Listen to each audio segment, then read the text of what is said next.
I think the main thing, David, is for, like I was saying earlier, is for us to really, really capture the essence and the value in our conversation. It has always been like that with what we do on the Nigerian Network. All we do is value-driven because the people who come to our network, who listen to what we have to say and project what we have to say forward, they all want to make sure that it's value-driven. So it's on that note, I would welcome you to the conversation. This is what I want to call it. This is the conversation with David about Nigeria, really, especially about Nigeria being 63 today. But not only it being 63, it's been put in the spotlight in view of progress. Progressively, I would really like us to capture what levels of progress you are seeing, what levels of progress you anticipate, all in view of hope. But obviously, we would caveat into your activities, what you do, how you do it, what you have done, the impact you've created, the impact that is being created just by journalism on its own. And then at the end of the day, we'll bring everything forward to a concluding close in view of the way forward. So welcome, David. We've done our pleasantries already. You know, I'm Sol, and you're David. It's the Nigerian Network. It's pretty much a straightforward platform where it's designed to promote social and economic development for Nigerians, so Nigerians can connect with Nigeria. His key word there is Nigerians connecting with Nigeria. So anywhere you're in the world, if you're a Nigerian, we want to have the opportunity, if you come to the platform, either you listen to our spaces or you visit our portal at some point, you would be able to identify as being a Nigerian. You would see something that you would like. So you can relate with the content there, be it your local government content, an ongoing project, or whatever it is. But that's the value we want to try and give back, not necessarily from our news point of view, but from our value-driven, informative point of view. So without further ado, are you okay can we kick it off? Sure. Thanks for coming down, David. Nigeria today. Let's start with Nigeria today. Where do you think we are currently from a mindset when it comes to young people growing up? Where do you think we are? Do you think we are poised for greatness? That's the word. I think we are in whatever position that we think we are. I think there is actually nothing stopping young Nigerians from achieving the things that they want to accomplish, except, I guess, whatever mindset is animating us at any point in time. Why I say this is, be it in a personal economic sense or like in a general political sense, I think it has become clear, especially over the past 2 to 3 years, that everything is possible. The rules of the game are not the same way that they were 20 years ago, right? So things that were hitherto considered to be completely unthinkable and impossible in Nigeria. So someone under the age of 40 who has no government connections, doesn't come from a rich family, it's just somebody who did well in school and who has interest in this particular field, becomes a multi-millionaire in US dollars because they created a startup and it was acquired. That never used to happen previously. Or a political candidate that the youth tend to gravitate toward, who has no structure. There are no 200,000 polling agents. There's no huge war chest of financial inducements. There's nothing. And then this person becomes a front runner in a presidential election. Where has that ever happened in Nigerian history before? So I think the rules of the game are different now. So I think as long as young Nigerians understand the power of what they have, which is infinite access to information and real-time communication, large-scale communication, I think the window is definitely open. That understanding, is a key word you use there, understanding. I mean, that showcases the value within each Nigerian, because obviously we have technology now to elevate that understanding, and then we have social media to amplify the understanding. I guess this is where, I don't want to say people like you. I would say this is where collectively Nigerians come in to empower ourselves. Exactly. Elevate standing amongst us. So if you look at that now and scale it and say, well, where do you think we can be if we now, without understanding, if we rid ourselves of criminality? With that understanding, if we're able to get rid, I wouldn't even say rid ourselves of criminality, but if we're able to just get a few basic things in place, right? Because I don't think there's any society in the world, including the UK, which has rid itself of criminality. Criminality is a fact of human existence. I agree. But if there are a few things that can just be put in place, and there's a flaw that is installed. And what I mean by a flaw is there's a base level of standards that things don't fall beneath. Right? Because I think that's an issue in Nigeria, that there's no flaw. No matter how bad you think it is, it can always get worse. If a flaw can be installed for the first time, and in conjunction with the possibilities that this technology has created in terms of communication, in terms of access to information, ability to change huge things in a very, very, very short period of time, I think absolutely anything and everything is possible. I mean, we've seen the so-called Chinese economic miracle is often referenced as one of the quickest economic transformations in human history, where in the space of about 30 years, a society which had been sort of a poor agricultural society for thousands of years, in the space of like 30 years, which is like just about my lifespan so far, went from that to a wealthy, highly industrialized, sophisticated, service-based economy in the space of 30 years. I think, and so as impressive as that is, it should also be noted that the pace of technological advancement since 1970, it's estimated that the amount of the sophistication of technology doubles roughly every 15 years. Okay. So if what they had in 1970, which enabled them to carry out that economic miracle, was 1, we have maybe 10. So we have the capacity to transform a sub-Saharan African economy in the space of literally maybe 5 to 10 years. It's actually possible. So is that understanding worried? Do the young people know that? I doubt they know that. That's the problem. And that's I guess the mission that people in my space have taken upon themselves, that young Nigerians, because I think something like 70% of the country's population is under the age of 35. So we're by far the largest demographic in the country, by far. In fact, I think the single largest demographic in Nigeria is under the age of 15. It's such a young country demographically speaking. So if this group of people who are like the lifeblood of Nigeria, you've heard of something called the demographic dividend. Yeah, of course. That's when the vast majority of the country's population is in or about to enter prime working age. Nigeria is about to enter the mother of all demographic dividends. I think we are on top of that scale, because I had a conversation with a gentleman about that. I think we are at the top of that scale.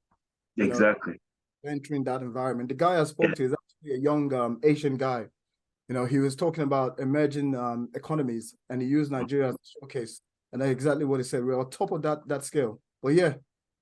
So if a certain understanding can percolate into the minds of these 120, 150 million people, however many they are, that have an opportunity the likes of which even China and India, when they were going through their own transformations, didn't have. Yeah. Because we have access to more technology than they did in the 70s, 80s, and early 90s. So if that understanding can percolate through, it's difficult to exaggerate just how successful Nigeria as a society, as an economy could become. Telling you. And I'm glad we're doing this on Independence Day, because I looked at it, independence. When did we start talking about liberation? Personally, from my point of view, I feel like the new Nigerian per se is the liberated Nigerian. So one who understands the power that they have, they understand the potential that they're facing, and then they understand how it is to be free, regardless of what they do. This is why we always anchor on the new Nigeria as possible. And that's something we've been riding along with for almost more than a year now, more than 10 years. In short, there's a book being released later on. There's a space we're doing later when we're releasing an e-copy of the book called The New Nigeria is Possible, written by a good friend of mine, Chris Iwani. He wrote this book 15 years ago. He wrote it in 2018, and then he revised it in 2015. But I bet you, David, if you read the book, you would think he wrote it yesterday, because the problems have been the same. The projections are the same. The aspirations are the same, and the hope is the same. And the people are the same. Progressively, we have the same collective mindset, but there always seems to be that problem with leadership. you know, like Chino Achebe said, so going forward, you're right about what you said. Well, let's look at it from currently what's going on, and then we'll caveat with your impact into all this, because it's only fair that we speak about your works and obviously your career and what you do, and obviously how that helps shapes the Nigerian mindset. I think it's only fair we give credit to that as we get along. So if we look at the current rascality and the exposures in government, from an awareness creation point of view, how do you think that, or rather, where do you think that fits in the mindset of the young Nigerian in aiding their arrested development? So I think first of all, it creates a sense of agency that didn't exist before. When young Nigerians are able to see that someone like them, a young Nigerian like them, who doesn't have two heads, just like you, and has access to the same technology that you do. Mm-hmm. There's no difference between him and you. And just from the comfort of his living room, using a laptop and an internet connection, Right. is able to shift the needle on such a massive scale. So I think that creates a much needed sense of agency, not just in journalism, but in general, in the minds of young Nigerians, that we actually have power. Because I think something that the older generation, or let me be specific, the powerful bad actors in the older generation, something that they have been very good at doing is inculcating this idea in the younger generation that we are useless, that we don't that, and that even if we have aspirations, we don't really have any power to accomplish anything without. You have the ruler We who can't do anything. Yeah, we can't do anything without their permission. yeah So it's important for Nigerians to see that you don't need these people's permission.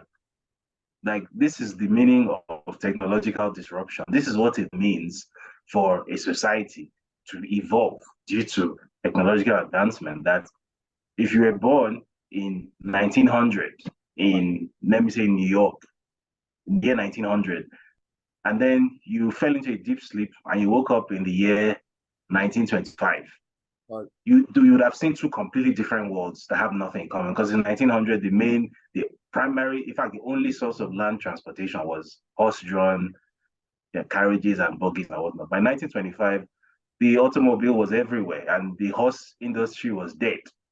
Right. In the space of 25 years, the world changed. So I think something similar is happening here, where even though the older generation doesn't seem to have realized it, the world has changed and it's still changing very rapidly. And I think young Nigerians need to see the impact of some of the things that people like me are doing, because it's not just me. There are people in spaces like mine, spaces adjacent to mine, tech, healthcare.